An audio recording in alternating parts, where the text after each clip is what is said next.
खासदाराचं पोरग आहे, त्याला म्हणायचं वारसा हक्काने आलेला आहे की कशाने आलेला आहे?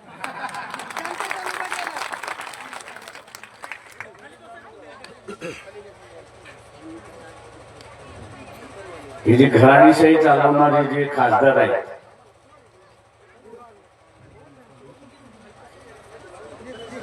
त्यांच्या 2 निवडणुकांमध्ये मला माहिती आहे 1200 खासदार 1200 कार्यकर्त्यांनी पूर्णपणे झुकून देऊन काम केलं आणि त्यांना निवडून आला. किती कार्यकर्ते होते? 1200. आता त्या 1200 कार्यकर्त्यांना न्याय द्यावा असं वाटला नाही.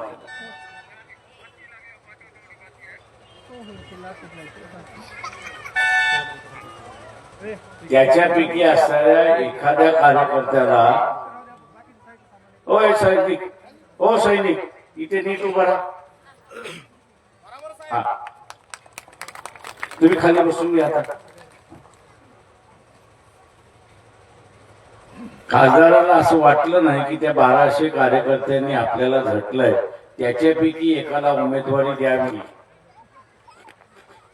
ज्या खासदाराची एवढी दानत नाही त्याच्या पोराची धूल जाईना आपण केली पाहिजे, एवढं लक्षात घ्या. मी इथल्या सगळ्या मराठा कार्यकर्त्यांना सुद्धा आवाहन करतोय की तुम्ही सुद्धा झटलात. मी आलो होतो डोके यांच्या प्रचाराला, तेव्हा एखाद्या कुठल्या तरी असणारा मराठा कार्यकर्त्याला इकडनं उमेदवारी दिली असती तर मी समजू शकलो असतो की हा पक्ष कार्यकर्त्याला न्याय देतो. पण इथे असं दिसतंय की कार्यकर्ते जे आहेत ते फक्त निवडणुकीसाठी वापरायचे आहेत, वापरून झाला की फेकून द्यायचं आहे आणि पुन्हा सत्तेवरती कोणाला बसवायचं असेल तर आपल्या घरातल्या माणसाला बसवायचं आहे. आता उद्या हे बसवायचं आहे तर कसं बसवतील? सत्तेमध्ये कसं बसवतील?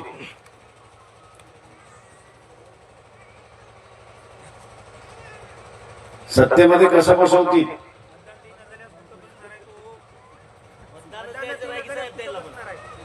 मतदानातून. आणि तुम्ही मतदानाचं काय करणार? आणि उद्या असायला 10,000 रुपये आले तर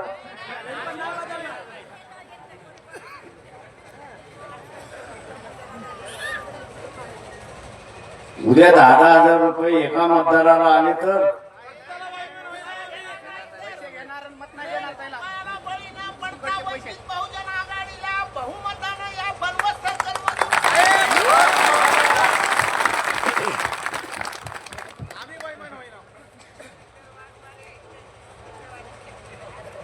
मित्र लक्षात घ्या, लोकशाही धोक्यात आहे.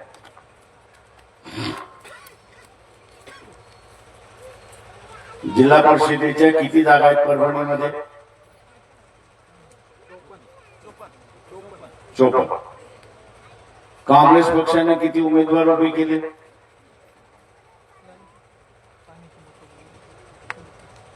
काँग्रेस पक्षाने किती उमेदवार उभे केले?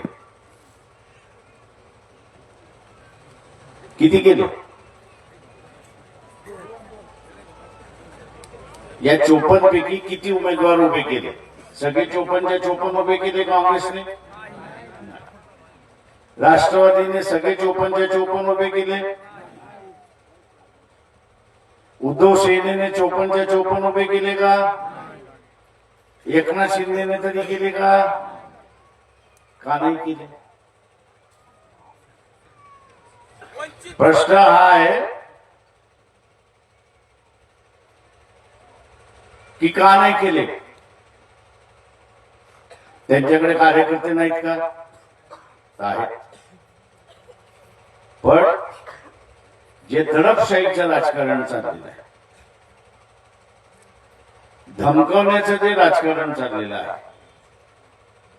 विकत घेण्याचं जे राजकारण चाललेलं आहे,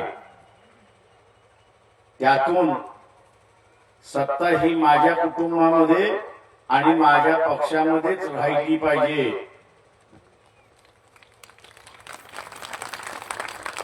हे धोरण असल्यामुळे काही जागा खाली सोडाव्या लागल्यात अशी परिस्थिती आहे.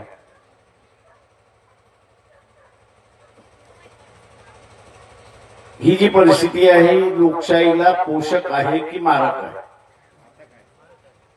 मारक आहे.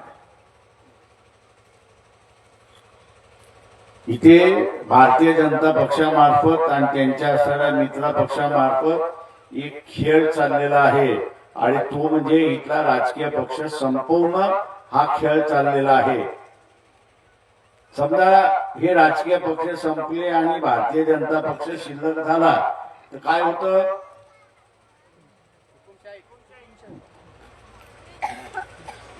धोका कसला आहे? हुकुमशाहीचा धोका आहे. हिटलरच्या वेळेस एक कविता होती, ती आखी कविता मी म्हणत नाही, पण तो असं म्हणाला, तो कवी असं म्हणतो की मी माझ्या डोळ्याने बघितलं, डॉक्टर वरती हल्ला झाला त्यावेळेस नर्स बघत राहिली. नर्स वरती हल्ला झाला तर वॉर्ड बॉय बघत राहिले. वॉर्ड बॉय वरती हल्ला झाला तर तिथला चतुर्थ श्रेणीचा कामगार बघायच्या भूमिकेत राहिला आणि चतुर्थ श्रेणीचा कामगारावरती हल्ला झाला तर त्याला वाचवायला कोणीच नाही. मतीचा अर्थ हा की सगळ्यांनी मिळून जर पलटवार केला असता तर हिटलर एवढा मोठा झाला नसता. आज हेच आपण असं लक्षात घ्या की एका मतदारसंघातून सुरुवात झालं कुटुंबशाही. हा रोग उद्या सर्वच निवडणुकांमध्ये लागू होईल अशी परिस्थिती आहे आणि म्हणून हा रोग पसरू नये यासाठी इथल्या असणाऱ्या मराठा समाजाला सुद्धा माझं असणारं आव्हान आहे की हा मिटवण्यासाठी आपण असणारा पुढाकार घ्या. उरलेल्या मतदारसंघामध्ये काय करायचं ते आपण असणारा करू. पण हा रोग लोकशाहीला लागलेला घराणेशाहीचा रोग, लोकशाहीला लागलेला घराणेशाहीचा लोक हा थांबवायचा असेल तर पक्ष थांबवू शकत नाही. उमेदवारांनी उमेदवारी देऊन हिंमत केली, मिटवायचं असेल तर तुमच्या हातात आहे हे असणारं लक्षात घ्या. हा लागलेला रोग मिटवायचा असेल तर हा रोग मतदाराच्या हातामध्ये मिटवण्याचा हे आपण लक्षात घ्या. आणि मतदाराने मिटवायचा म्हणजे या ठिकाणी कोणाला निवडून द्यायचं? कोणाला निवडून द्यायचं? तुम्ही पवनला निवडून दिलं तर हा रोग कायमचा मिटला म्हणून समजा, पुन्हा येणार नाही. आणि म्हणून मित्रो, ही जिल्हा परिषदेची निवडणूक आहे.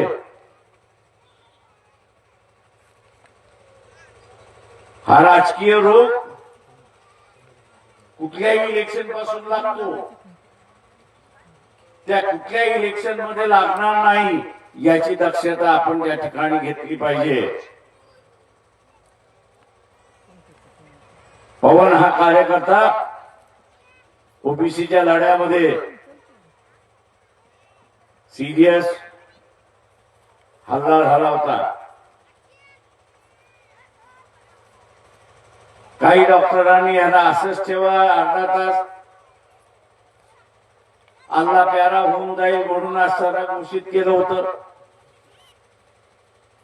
पण कार्यकर्त्यांनी असताना त्या ठिकाणी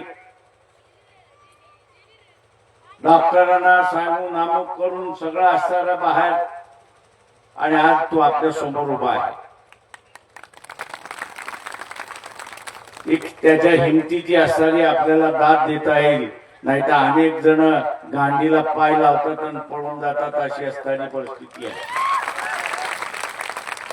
हल्ला झाला तरी घाबरला नाही, पुन्हा लढायला तयार आहे. ओबीसीच्या अधिकारासाठी, गरिबाच्या अधिकारासाठी, शेतकऱ्यांच्या अधिकारासाठी लढण्यासाठी आज पुन्हा तयार आहे.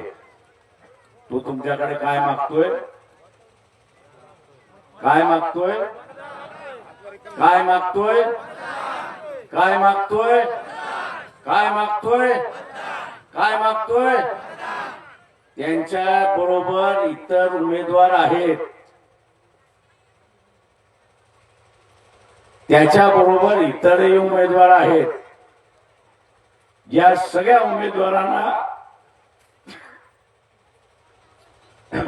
या सगळ्या उमेदवारांना आपल्याला काय करायचं आहे? काय करायचंय?